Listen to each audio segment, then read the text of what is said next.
20 de notre constitution là, la marche là, c'est un droit. L'article 20 nous parle de la liberté d'association, de réunion et de manifestation pacifique.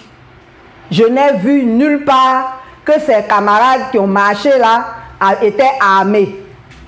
Manifestation pacifique. Et les manifestations pacifiques ne sont pas soumises à autorisation. On le déclare, on informe les autorités qu'on va marcher. Si c'est des autorités qui travaillent bien, elles vous appellent, vous étudiez ensemble l'itinéraire et ils encadrent la marche. C'est tout. Ça aussi, ça fait partie de la liberté d'opinion et d'expression. On a le droit de dire que la vie est chère, on n'est pas d'accord. On a le droit de dire que les déguerpissements sont sauvages, on n'est pas d'accord. On a le droit de nous plaindre de ce que les gouvernants font qui ne sont pas bien. On a le droit de dire qu'on est étouffé, qu'on est asphyxié par la cherté de la vie. Pour ça, là, on n'a pas besoin de mettre quelqu'un en prison. Le problème est notre pays, là, on ne respecte pas les lois. Et on prend même des lois anticonstitutionnelles. La Constitution dit qu'on est autorisé à marcher. Le Code pénal dit non, on n'est pas autorisé. Il faut forcément l'autorisation des autorités. Ce n'est pas sérieux. La Constitution est au-dessus de toutes les lois. Et nous, on utilise la loi pour brimer les citoyens. Quand le député, le maire de Iré a démissionné pour aller au PDCI, là, les gens sont allés manifester, ils l'ont menacé, personne n'est sorti pour les mettre en prison. C'est-à-dire qu'il y a deux catégories de citoyens en Côte d'Ivoire. Quand vous défendez les intérêts du RHDP, vous êtes libre de faire tout ce que vous voulez. Tout ce que vous voulez, je dis bien tout. On a vu sur la toile des gens qui ont menacé ouvertement certaines personnes. Le procureur n'est pas sorti pour les interpeller. Mais quand c'est certains autres qui font ça, on les arrête. Il y a du 2 poids, 2 mesures avec la justice ivoirienne. On ne peut pas continuer comme ça. On ne peut pas continuer comme ça. Et comme on n'est pas solidaire, les gens continuent. On a arrêté combien de personnes? Une trentaine. Vous pensez que si c'était des milliers qui étaient sortis, pourtant nous tous on se plaint de cherté de la ville, on allait arrêter qui pour laisser qui? Donc vraiment, j'en profite aussi pour interpeller le peuple. Quand on prend ce genre d'initiative-là, c'est dans nous tous notre intérêt. En principe, on devrait participer.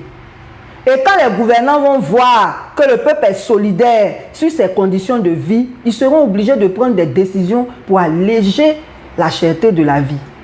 Mais quand vous restez chez vous et les autres luttent pour vous, on les attrape aussi, on ne vous voit pas. Ce n'est pas bien. Et c'est tout ça là qui leur donne la force de nous maltraiter. C'est pour ça qu'on dit que nous avons les dirigeants que nous méritons. Donc vraiment, réfléchissez bien. Il y a beaucoup d'autres manifestations qui sont en vue.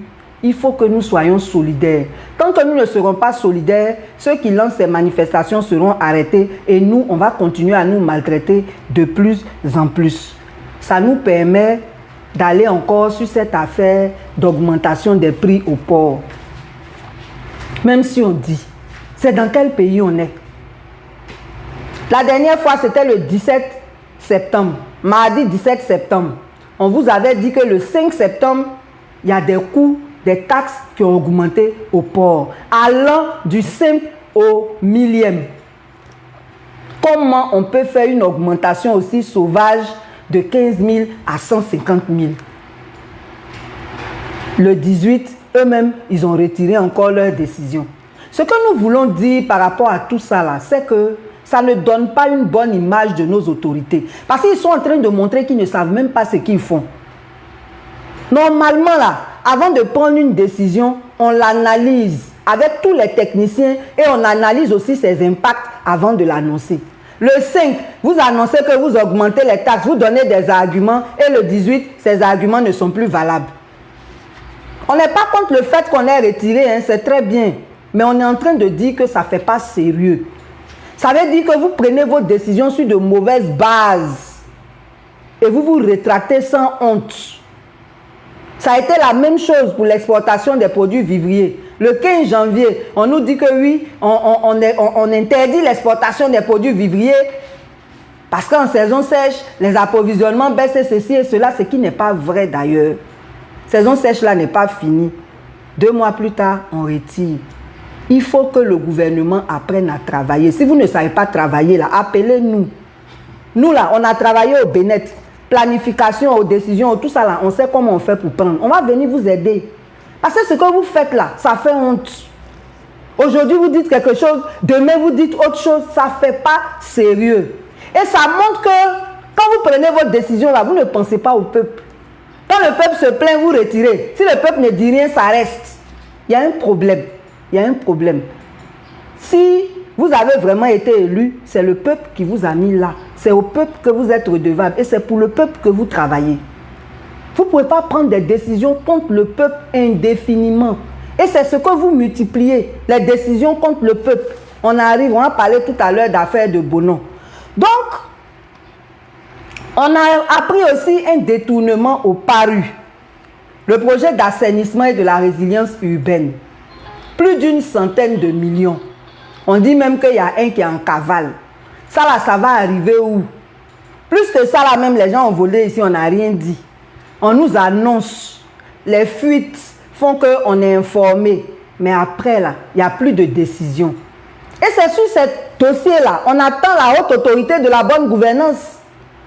Elle n'a même pas honte, cette haute autorité, de venir nous dire que depuis qu'elle existe là, il y a encore 14% de ceux qui devaient déclarer leurs biens qui ne l'ont pas fait.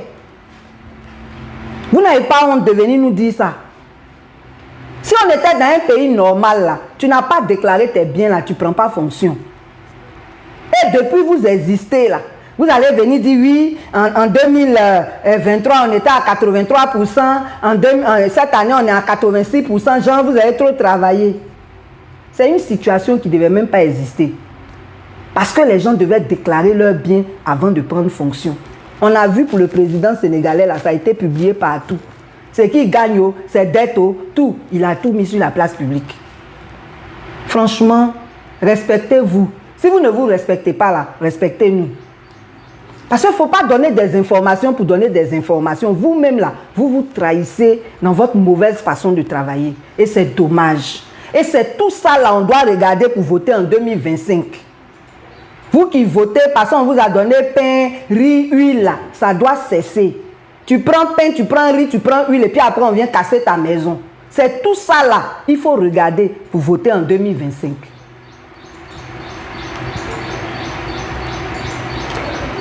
Les enlèvements continuent malheureusement. Cette semaine, on nous a annoncé qu'il y a un plan d'alerte pour les enfants qui a été mis sur pied. C'est très bien, mais il n'y a pas que les enfants qu'on enlève. On enlève aussi les grandes personnes. Et les stratégies pour enlever les gens ont évolué. Je vous ai publié cette semaine le témoignage d'une blogueuse qui a été elle-même victime d'une tentative d'enlèvement. Si elle n'avait pas été vigilante, aujourd'hui, elle ne serait plus. Parce que quand on l'a giflée là, elle s'est levée, elle a commencé à courir. Si elle voulait jouer les femmes bizarres qui passent leur temps à pleurer là, on allait la tuer cadeau. Et puis, on n'allait même pas avoir son témoignage. Donc, faites attention, particulièrement les livreurs. La dernière fois, on a vu, il y a un livreur qui a été violé par des homosexuels. Donc, tous ceux qui font des services à domicile, là, faites attention. Les livreurs, faites attention. Mais même, tout le monde, faisons attention. Parce qu'ils sont partout. Il y a des chauffeurs de taxi qui sont complices. Donc, ce n'est même pas une affaire de, on va forcément t'appeler pour un service. C'est une affaire aussi de si tu n'as pas la chance de tomber sur le mauvais taximètre, tu es foutu. Les Warren là, vous voyez 3 personnes dedans et puis ne pensez pas que la présence d'une femme est rassurante. Hein. Il y a des femmes qui sont complices de ça. Vous montez, vous êtes foutu. Donc vraiment, tous les matins, la prière avant de sortir. Par exemple, moi, ça là, je ne sais même pas ce que je vais vous dire. Mais par rapport au gouvernement, le plan d'alerte, là, ça ne doit pas être pour les enfants seulement. Ça doit être pour tout le monde parce que c'est généralisé et c'est très grave. Et comme nous approchons d'une période électorale, on est en Afrique, où les crimes rituels, là, ça va se multiplier. Donc vraiment, faites attention. On va maintenant aller au ministère de la Santé. Le mardi 17, c'est-à-dire mardi passé, le président de la République a eu une rencontre avec le ministre de la Santé et à l'ordre du jour, il y a eu le mauvais accueil dans les hôpitaux, les raquettes dans les hôpitaux, l'insalubrité dans les hôpitaux et l'absentéisme. Et c'est effectivement ces principaux mots-là qui gangrènent notre système de santé. Mauvais accueil là même, ce n'est pas la peine. La dernière fois, je vous ai dit que j'ai une connaissance qui avait son fils de 4 ans malade. Elle n'a pas mangé, elle n'a pas fait manger l'enfant parce qu'elle se disait qu'arrivé là-bas, on pourrait faire des examens. Elle s'en va au CHU de Cocody, on ne la reçoit pas à 13 h. Et c'est à 13 h maintenant, on lui dit d'aller dans un autre hôpital, sans même la référer à cet hôpital-là. Elle est partie au CHU de Trècheville, Dieu merci, là-bas, ils l'ont bien reçue. Vous voyez des choses comme ça? C'est quelle façon de travailler ça? La personne est arrivée chez vous à 6 h. Si vous ne pouvez pas la recevoir, vous le lui dites. La personne attend et qu'à 13 h. Il y a des gens même, on leur parle mal. C'est tout ça là, on met dans l'accueil là, c'est un problème. Maintenant, on nous parle de raquettes. Raquettes là même, c'est grave. Et le personnel médical vend médicaments. Il y a des pharmacies dans les hôpitaux. Hein. Mais les gens détournent les médicaments de certains patients, ils les revendent à d'autres patients, ça fait pitié. C'est pas normal tout ça là. Ça se fait dans les hôpitaux. Il y a quelqu'un aussi qui m'a dit qu'au service de cardiologie de Gagnoa, il arrive à 8 h, on le reçoit à 16 h. Finalement, mais on ne l'a pas reçu, parce qu'il a fait par là, ils l'ont chassé. Mais parce que avant lui, il y a des gens qui arrivent après lui et qui entrent avant lui. Tout ça là, ça est dans l'accueil là. L'insalubrité là même, c'est pas la peine. C'est pas la peine. Je ne vais même pas en parler parce qu'on est à 1 h où certains mangent. Mais c'est pas la peine. L'absentéisme, c'est grave. Nous là, on va arriver sur le sujet tout à l'heure quand on va parler des enseignants. On voudrait que tous les fonctionnaires aient des primes. Et à notre sens, le vrai développement du pays là, c'est basé sur l'enseignement et la santé. Donc, le personnel de santé et le personnel enseignant, là, ils devaient même être plus privilégiés que ceux qu'on privilégie. On privilégie les impôts, on privilégie le trésor. Mais ça ne les empêche pas de voler. Tout le monde sait comment ça se passe. Et c'est eux qui ont des grosses primes. Et ça ne les empêche pas de faire des détournements en dessous. Maintenant, ceux qui se sacrifient pour former les Ivoiriens, ceux qui se sacrifient pour soigner les Ivoiriens, c'est eux qui n'ont rien. Et ça fait qu'il y a beaucoup qui sont absents à leur poste.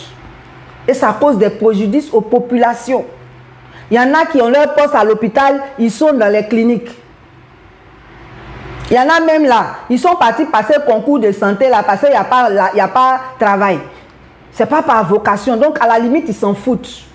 Chaque fois qu'ils peuvent s'absenter, ils s'absentent. Ils n'aiment pas leur travail. Ils sont là-bas par dépit. Et puis ça ne va pas quelque part. Donc, le ministère de la Santé a pris des mesures très vigoureuses qui sont bonnes dans l'ensemble. Je dis dans l'ensemble parce qu'il y a des mesures là aussi, ils ont exagéré. Parce qu'on dit par exemple que les directeurs régionaux et les directeurs départementaux ne doivent plus participer à un atelier ou à un séminaire. Aïe. Donc c'est pour rien qu'on organise les ateliers et les séminaires. Là, il y a un problème. On ne peut pas dire qu'ils ne peuvent plus y participer. Non seulement ça participe du renforcement de leur capacité, mais ça leur permet d'apporter aussi leur expertise sur les questions qui sont abordées. Tout ça, c'est le développement. On ne peut pas dire qu'ils ne peuvent plus participer. Ça là, c'est exagéré. On dit aussi qu'ils ne peuvent plus s'absenter. Mais l'absence là, ça fait partie aussi des règles administratives et c'est encadré. il y a des conditions qui nécessitent l'absence qu'on a prévues dans la gestion des ressources humaines qui doivent pouvoir s'appliquer. On ne peut pas dire qu'ils ne peuvent plus s'absenter. Ça là aussi, c'est trop fort. Maintenant, on dit que si les DR doivent s'absenter, malgré l'autorisation du préfet, il faut que la Direction générale de la santé apporte son avis. Ça, il n'y a pas de problème. La Direction générale de la santé est libre de gérer son personnel comme elle veut. Mais là où on empiète sur les libertés, là, c'est là, nous, on n'est pas d'accord. L'absence doit être autorisée et c'est encadré. Donc ça, ce sont des abus. Mais pour le reste, vraiment, les décisions ont été très très bonnes, ont été vraiment bonnes. Plus de stagiaires dans les hôpitaux en dehors des élèves de l'INFAS. Ça, c'est tout à fait normal. Il faut que les élèves de l'INFAS, là, ils se fassent leurs armes. Parce que ce n'est pas tout le monde que la fonction publique embauche. Si la fonction publique peut les former en tant que stagiaires pour qu'ils aillent faire valoir leurs compétences ailleurs, c'est vraiment important. L'interdiction de racketter est très, très importante. Donc, on demande maintenant que tout le monde aille payer tous les actes à la caisse centrale. Vous n'avez plus le droit de payer médicaments avec un infirmier tant que vous n'avez pas payé là-bas pour aller à la pharmacie. Les trucs de gré à gré, là, ça doit s'arrêter. Et vous devez pouvoir les signaler. Il y a un numéro vert. Nous, en Afrique, ici, là, on n'est pas habitué à utiliser les numéros verts. Tous les ministères ont leur numéro vert. Il faut appeler le numéro vert de la santé. Cherchez-le pour me donner. Le numéro vert de la santé, on va vous le donner tout à l'heure. J'ai oublié de le noter ici. Ensuite, je voudrais dénoncer les coûts des césariennes. Il y a beaucoup de prestations, on dit c'est gratuit, on prend pour faire malin, alors que c'est faux. Je dis moi-même, ma fille, avant qu'elle ait ses 5 ans, là, quand on s'en va dans l'hôpital public, parce que nous autres, là, on n'a plus d'assurance, c'est dans l'hôpital public qu'on s'en va. On s'en va dans l'hôpital public, là, on paye. On dit c'est gratuit, là, c'est faux. Monsieur le ministre, les gens là, ils vous mentent, on paye. Maintenant, césarienne. On dit c'est gratuit. Oh, si vous savez les dépenses qu'il y a autour, non. Yeah. D'abord même la chambre, on va payer 10 000 francs par jour. Ça là, je vous parle du CHU de Cocody. Parce que nos CHU là, ça fonctionne maintenant comme clinique. Hein. Les gens se plaignaient du CHU de Angré là, c'est pas là-bas seulement. C'est ça on appelle gratuité là. Maintenant pour libérer même l'enfant, on dit 80 000 matin, l'après-midi ça devient 130 000. Ça veut dire que quand on t'a dit 80 000 matin, si tu n'as pas payé en même temps là, tu t'en vas, tu reviens là, ça devient 130 000. J'ai une connaissance qui a vécu ça ce samedi 21 septembre, tout près là. Donc, monsieur le directeur de cabinet, monsieur le ministre de la Santé, ceux qui les connaissent là, allez leur dire qu'il y a ça là aussi. Oh. Les actes qu'on dit être gratuits ne sont finalement pas gratuits et les coûts ne sont pas fixes. Il y a les prix du matin, il y a les prix de l'après-midi, il y a les prix du soir. Et ça fatigue les usagers. Donc, à tous les usagers, je vous en supplie, numéro vert là, il n'y a pas de trace. Vous appelez le numéro vert. Pour la santé, c'est le 143. C'est gratuit. Vous appelez, vous dites au CHU de Cocody, tel jour à telle heure, il y avait tel infirmier ou tel médecin, il m'a pris tout. Vous dites, vous donnez tous les détails. Quelqu'un ne va pas aller vous signaler. Ça ne les intéresse même pas de savoir qui a appelé ou pas. Quand c'est précis là, eux, ils s'en vont vérifier. Ne pensez pas qu'on va vous signaler ou vous exposer. Apprenez à utiliser les numéros verts. Même pour la vie chère, c'est pareil. Il y a un numéro vert du CNLVC. Par tous les ministères là, chacun a son numéro vert. On va prendre la liste et puis la prochaine fois, on va vous donner la liste des numéros verts des ministères qui sont vraiment importants pour les populations. Là. On va vous envoyer ça. Vous allez noter et puis vous allez utiliser ça. C'est très important. Donc ça, c'était pour parler de la santé. On s'en va chez les enseignants. Il y a une grève qui est prévue pour les enseignants du primaire. Il y a une grève qui est prévue les 15, 16 et 17 octobre 2024. Pourquoi ils veulent faire la grève? Je vais vous expliquer. Il y a beaucoup de problèmes. Et c'est tous les syndicats. Ils sont une soixantaine de syndicats de l'enseignement primaire. Je vous explique. Le premier point, c'est qu'ils souhaitent une prime d'incitation et de documentation. Vous savez, les salaires des enseignants, là, ça vaut rien. Mais c'est dans petit salaire, là. Il va tout faire, et pour sa famille, et aussi pour son travail. Toute la documentation dont il a besoin pour travailler, là, c'est à ses frais. Le matériel qu'il prend pour travailler, là, c'est à ses frais. Donc, en dehors du salaire qui est censé couvrir les charges familiales, les enseignants souhaiteraient avoir une prime qu'ils ont appelée prime d'incitation et de documentation. Excusez-moi. Donc, cette prime-là, c'est vraiment essentiel pour qu'ils puissent mieux travailler. Vous voyez, non? Ça, c'est le premier point. Il y a 7 points, donc on va essayer d'aller vite. Le deuxième point, c'est la formalisation des emplois de l'administration scolaire. Ça veut dire quoi? Ça veut dire que les enseignants sont faits pour enseigner. C'est-à-dire pour être dans les salles de classe. Mais il se trouve qu'il y a certains qui sont retirés des salles de classe pour aller renforcer l'administration. Et une fois qu'ils sortent des salles de classe pour aller renforcer l'administration, leur carrière est bloquée, ou du moins leur avancement est bloqué. Parce que quand ils sont dans les salles de classe, il y a un profil de carrière pour les faire avancer qui ne s'applique plus lorsqu'ils sortent des salles de classe pour aller dans l'administration. En temps, ce qu'ils s'en vont faire dans l'administration, là aussi, c'est important. Il y a par exemple la gestion des examens.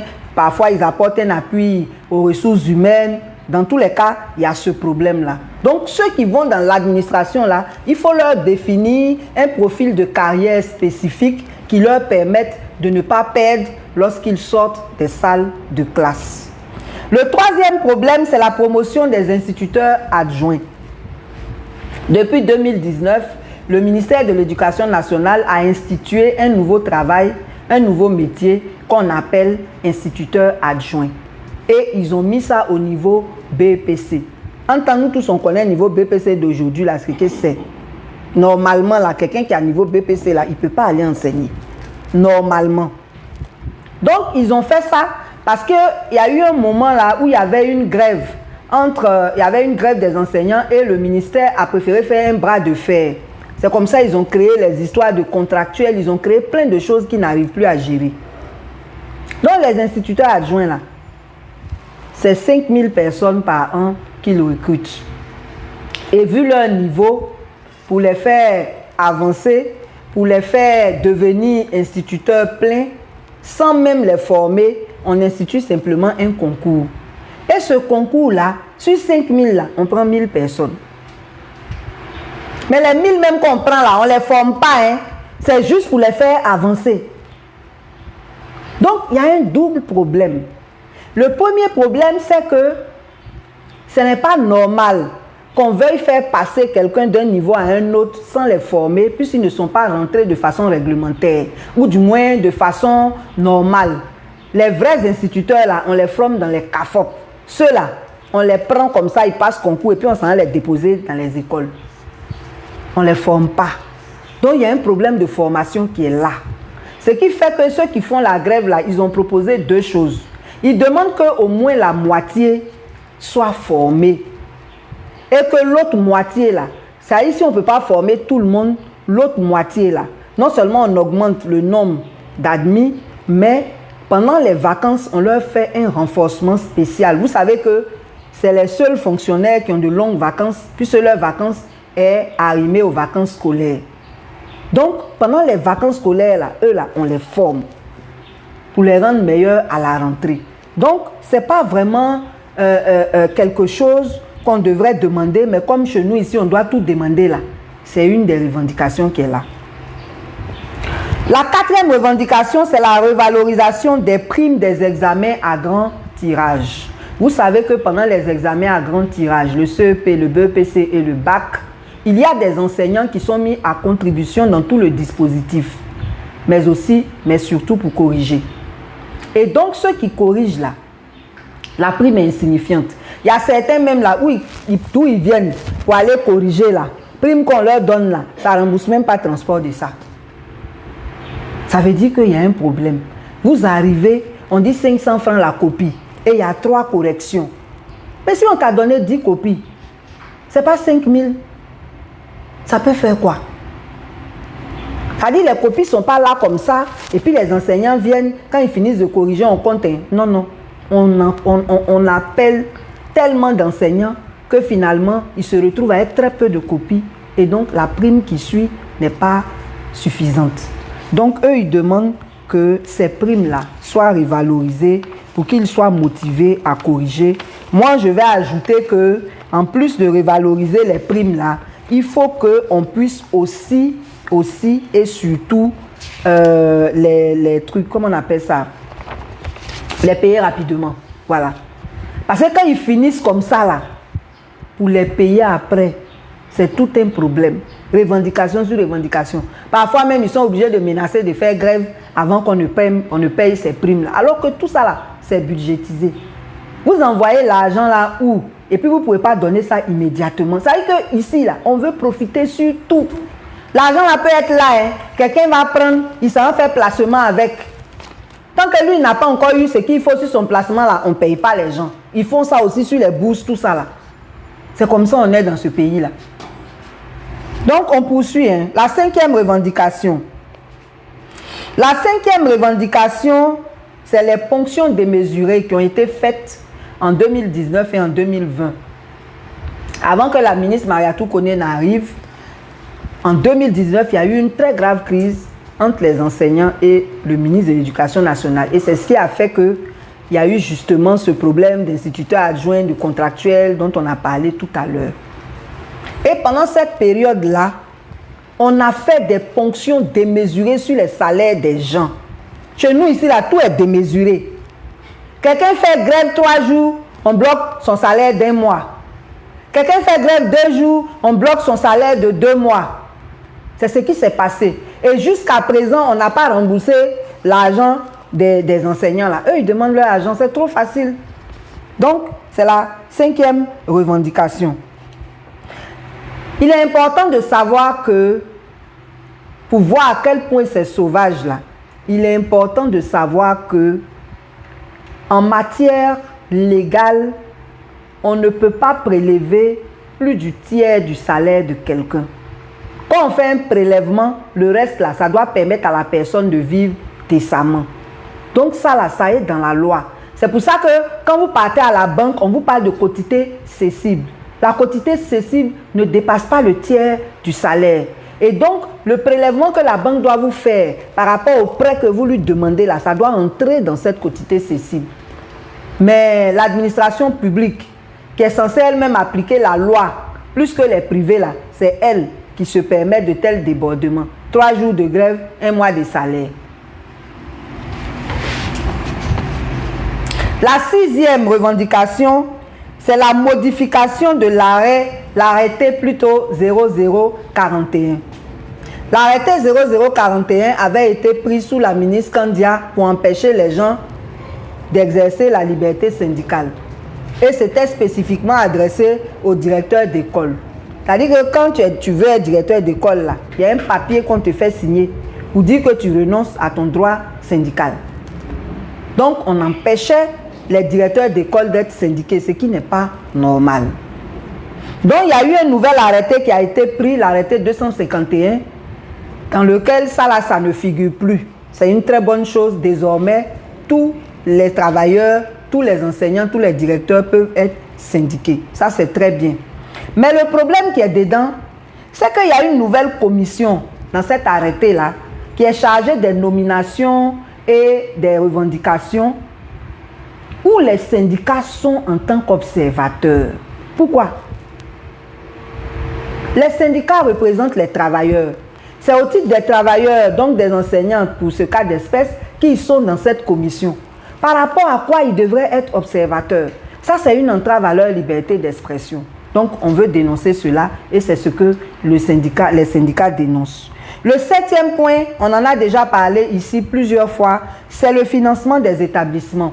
Non seulement le montant ne suffit pas mais ça ne vient pas à temps. On vous avait déjà dit, l'argent de COGESO, l'argent des établissements publics, on peut passer toute l'année scolaire, ça ne vient pas. Il y a des établissements où je vous parle actuellement, ils n'ont pas eu l'argent de 2023, année scolaire 2024-2025 a commencé. Donc ça, il faut que ça s'arrête parce que ça ne permet pas aux établissements de fonctionner de façon efficiente. Donc, voilà un peu les revendications des travailleurs. Nous allons donc interpeller. Et ce qu'il est important de préciser, c'est que le 4 juin, il y a eu un atelier qui a pris des résolutions. Et depuis le 4 juin jusqu'à aujourd'hui, le ministre de l'Éducation nationale n'a pas reçu les syndicats. Et depuis qu'ils ont annoncé cette grève, à ma connaissance, on ne les a pas encore reçus. On ne les a pas encore reçus. Tout ce que je vous ai dit là, c'est un responsable syndical qui m'a fait le point. Je n'invente rien.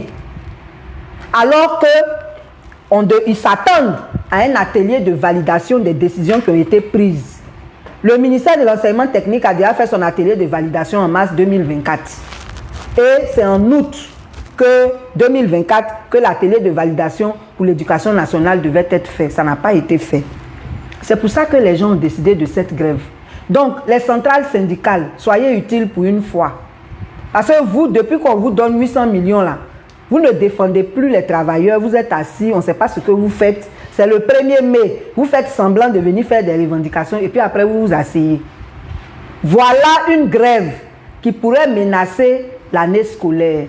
Levez-vous pour aller parler au ministère de l'Éducation pour que ce problème-là soit réglé avant le 15 octobre. Nous, on veut que nos enfants aillent à l'école en paix. Gérer les problèmes des travailleurs, les centrales. On veut aussi interpeller Madame le ministre de l'Éducation nationale. Elle a pris l'école ivoirienne dans un état lamentable sur tous les plans. Donc, on reconnaît qu'elle fait des efforts. Mais la situation est telle que les efforts là, c'est comme une goutte d'eau, il y a trop de problèmes. Nous, on lui demande pardon. Elle n'a qu'à recevoir les enseignants. Ils vont se parler, ils vont trouver des solutions pour ne pas que l'école ivoirienne prenne un coup à cause de cette grève. Donc, voilà un peu la situation qu'on voulait vous exposer sur les problèmes des enseignants. Je vous ai dit que désormais, on va parler d'élections à tous nos directs jusqu'à ce que l'élection arrive là. On va parler d'élections. Donc, il y a deux choses qu'on voudrait relever. On vous avait dit que nous, en tant que société civile, on a organisé le 22 juin 2024 une journée de consultation populaire qui a donné lieu à des propositions consensuelles où tous les politiques étaient là, la société civile intéressée était là, on a fait nos propositions, on a fait un rapport qu'on a transmis au président de la République pour demander qu'il y ait un dialogue inclusif autour de ces élections. Donc, demander dialogue inclusif là, ce n'est pas aujourd'hui. Nous, on a demandé en 2019, depuis 2019, ils ne nous ont pas écoutés.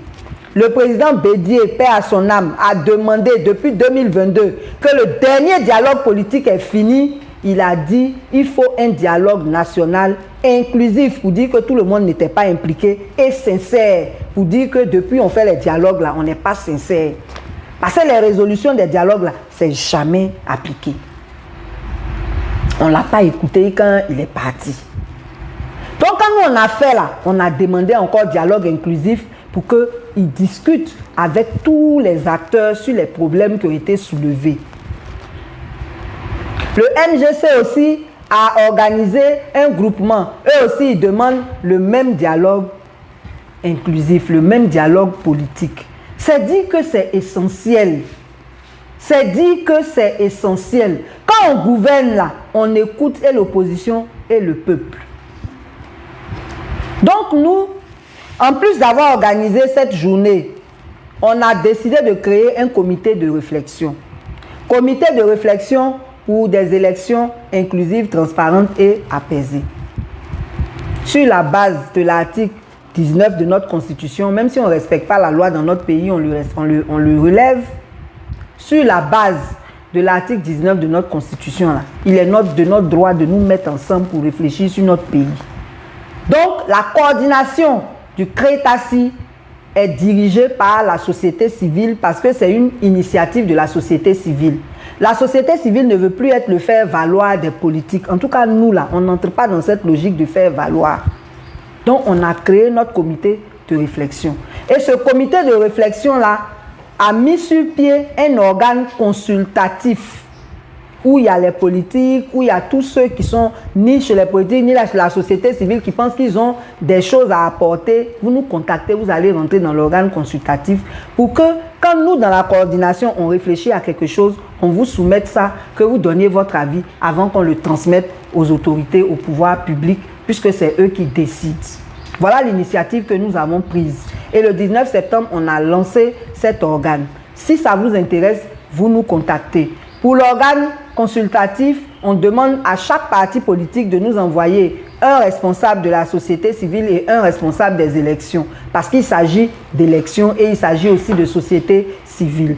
Donc, voilà comment on est en train de s'organiser pour contribuer à des élections inclusives, transparentes et apaisées. La deuxième chose, c'est par rapport à la révision de la liste électorale. Vraiment, moi, j'ai eu honte.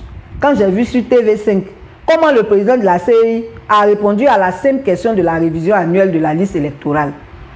Nous, on parle ici toujours là. On dit on ne respecte pas. C'est pas annuel. Lui-même, il a ouvert sa bouche pour dire qu'il va faire à cheval sur... Voilà sur la chaîne internationale maintenant, le voilà là-bas. On dit annuel, il dit oui. La dame dit non, mais vous ne le faites pas de façon annuelle. Oui, mais il était mélangé. Ça là, ça ne nous honore pas. Ça ne nous honore pas. Code pénal qui cherche discrédit sur nos institutions pour arrêter les gens là. Voilà un discrédit. Président d'une institution qui n'est pas capable de défendre ce que lui-même il fait.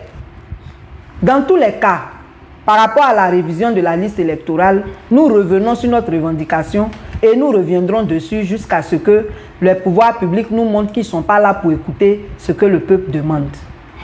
On dit, CNI, on prend pour aller s'inscrire sur la liste électorale là. Pour avoir ça là, c'est problème. Il y a des gens qui ont ça en 10 jours. Et puis il y a des gens qui n'ont pas ça en 5 ans, en 4 ans, en 3 ans, en 2 ans. Donc eux là, ils font comment pour aller s'inscrire? Et c'est pour cela que nous avons deux solutions. La première solution, comme vous voulez faire à cheval là, nous on va vous montrer mieux qu'à cheval. Exceptionnellement, qu'on prenne un décret pour dire que pour les élections de 2025 là, la révision de la liste sera permanente. Dès que quelqu'un a sa carte là, il s'en va s'inscrire jusqu'en juin 2025. La deuxième solution, si vous ne voulez pas faire ça, vous êtes obligé de respecter l'article 6 qui dit une révision par an. Donc vous faites cette année, vous faites l'année prochaine, mais en plus vous autorisez ceux qui ont leur récépissé à s'inscrire sur la liste avec leur récépissé. Parce qu'eux, ils n'ont pas dit qu'ils ne font pas leur carte. Ils ont fait, on leur a donné récépissé, on ne leur donne pas la carte. Ils font comment? Voilà ce que nous proposons. Parce que la réflexion sur les questions électorales, là, ça doit être dynamique. Chaque fois qu'on a une nouvelle idée, on doit venir vous dire ça. La première idée, c'était de rallonger. Si vous ne voulez pas rallonger, voilà la deuxième idée. On va vous écrire pour ça même. On va vous écrire pour ça. Chaque fois qu'on aura une idée, là, on va vous écrire. Et puis les traces, là, ça y est là. Si vous voulez, vous faites. Si vous voulez, vous laissez. Nous, là, on a fait notre part. Donc, problème d'inscription sur la liste électorale à cause de problèmes de CNI. Si on veut résumer là, c'est ça qui est là. Et on vous a proposé des solutions. On va maintenant parler de ce qui se passe à Bonon. Et on souffre, hein? On fait des déguerpissement sauvage à Abidjan, en pleine année scolaire. Rentrée scolaire là même, ils sont encore sur la tête des gens de GESCO là-bas. Ça, c'est le district qui fait ça. Le président ne dit rien. Parce que son affaire, on n'a qu'à faire plus d'humanisme, on ne respecte pas et puis il ne dit rien. Donc, il est d'accord avec ça. Voilà maintenant le ministre des Eaux et Forêts qui subitement se souvient qu'il y a des gens dans les forêts. Ça, là, c'est même pas un problème qui est nouveau. Affaire d'infiltration des forêts, là, c'est pas nouveau. C'est pas nouveau. Et cacao même dont on se vante, on est premier producteur, là, il y a une partie qui sort de ces forêts, là. Donc, si vous avez enfin pris la décision de régler ce problème. Ce n'est pas une mauvaise chose, mais la manière de le faire, là, ça rime à quoi? Et vous répétez les mêmes bêtises que le district fait. On ne fait pas recensement, on vient violenter les gens, il y a eu des morts dedans, il y a eu des pillages dedans. Et puis c'est après maintenant, on vient faire réunion. C'est quelle façon de réfléchir ça là? C'est après coup, on vient faire réunion. Pour parler de quoi? Donc, abonnons là. J'aimerais vous dire qu'il y a une distinction entre forêt classée et parc et réserve. Normalement, dans les parcs et réserves là, il ne doit y avoir aucune occupation humaine. Et ce n'est pas par hasard que ces massifs là ont été protégés. Tout ça là, c'est pour garantir l'équilibre écologique. C'est pour garantir l'équilibre écologique. Mais comme nous, on gouverne sans contrôle, chacun fait ce qu'il veut. Et comme j'ai dit, ce problème-là, il n'est pas nouveau, mais il s'est accru sous la rébellion et ça se poursuit. On détruit les forêts, on détruit les parcs et réserves. Mais en même temps, le même État qui devait s'opposer à tout ça là, c'est le même État là qui s'en va construire école dans ces coins-là. On ne devait pas avoir d'école dans une forêt classée. Même s'il y a 1 million d'habitants là-bas. Parce qu'en construisant l'école, vous venez dire que vous êtes d'accord pour qu'ils soient là. Donc vous allez les mettre à l'aise pour qu'ils puissent scolariser leurs enfants là-bas. C'est ce que ça veut dire. Donc maintenant, quand vous avez pris conscience que ce que vous faites là, ce n'est pas bien, parce que l'État, c'est une continuité. Ça n'a pas commencé sur vous, mais ça s'est accru sur vous et ça s'est poursuivi sur vous. Vous voulez maintenant mettre fin à ça, mais faites-le en respectant la dignité humaine. Vous vous comportez comme des gens qui sont là pour agresser le peuple. Vous avez fini d'agresser les déguerpis d'Abidjan, vous allez agresser encore des paysans. Actuellement où je vous parle là, on attend le 1er octobre pour fixer le prix du cacao plutôt. Et parce que ça là, c'est pas encore fait, il y a beaucoup qui n'ont pas encore scolarisé leurs enfants. C'est dans ça là maintenant là, on va venir détruire leurs habitations, détruire leurs plantations. Ça rime à quoi? Il faut vous comporter comme un gouvernement responsable. Quand il y a ce genre d'opération à mener, on parle avec les populations, on établit un calendrier, on trouve des écoles pour les enfants et tout, avant de faire quoi que ce soit. Nous, on vous demande pardon, changez un peu. Si vous ne savez pas comment on fait là, appelez-nous, on va vous dire comment on fait. Mais c'est vraiment dommage que vous fassiez les choses sauvagement et qu'après vous veniez vous asseoir pour discuter sur quoi. Le recensement qu'on fait après coup là, ça donne toujours des listes frauduleuses. On vous a dit ça sur GESCO. Mais comme c'est les fraudes là qui vous arrangent, vous ne voulez pas arrêter. Et puis autorité de haute gouvernance, c'est sur les sujets qu'on vous attend. Affaire des biens, on n'a pas déclaré là, c'est votre faute à vous-même. Vous venez nous parler de ça là, nous on n'a qu'à faire quoi?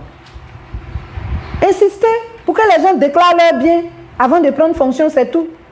Maintenant, voilà des problèmes de gouvernance qui se posent dans les déguerpissements abusifs. On ne vous voit pas. Tous les raquettes là, on ne vous voit pas. Si vous ne vous respectez pas là, respectez-nous. Sinon, c'est sur la toile là, on va venir vous exposer. Nous, on n'a pas droit aux télévisions publiques. Pulcherine Ballet vient de taper fort, comme vous venez de voir ici, avec des propos dignes de ce nom. Et il est important de rajouter quelque chose une fois de plus. C'est que le message qu'elle a passé, surtout au niveau des manifestations, je peux comprendre qu'une partie de la population aujourd'hui vit aux dépens de ce gouvernement et qu'une grande majorité aussi sont sur les réseaux sociaux en tant qu'influenceurs et sont payés pour casser les mobilisations. Et qu'il y a souvent aussi une armée qui est là pour combattre le peuple alors qu'elle devait protéger le peuple. Ça, on peut comprendre tout ça.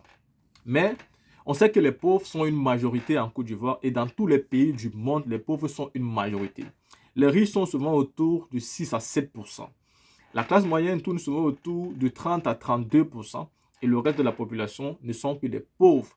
Ceux qui vivent souvent en dessous même du SMIC par mois, ils sont souvent les plus nombreux. Alors, quand on appelle à une manifestation, c'est eux qui doivent répondre présent.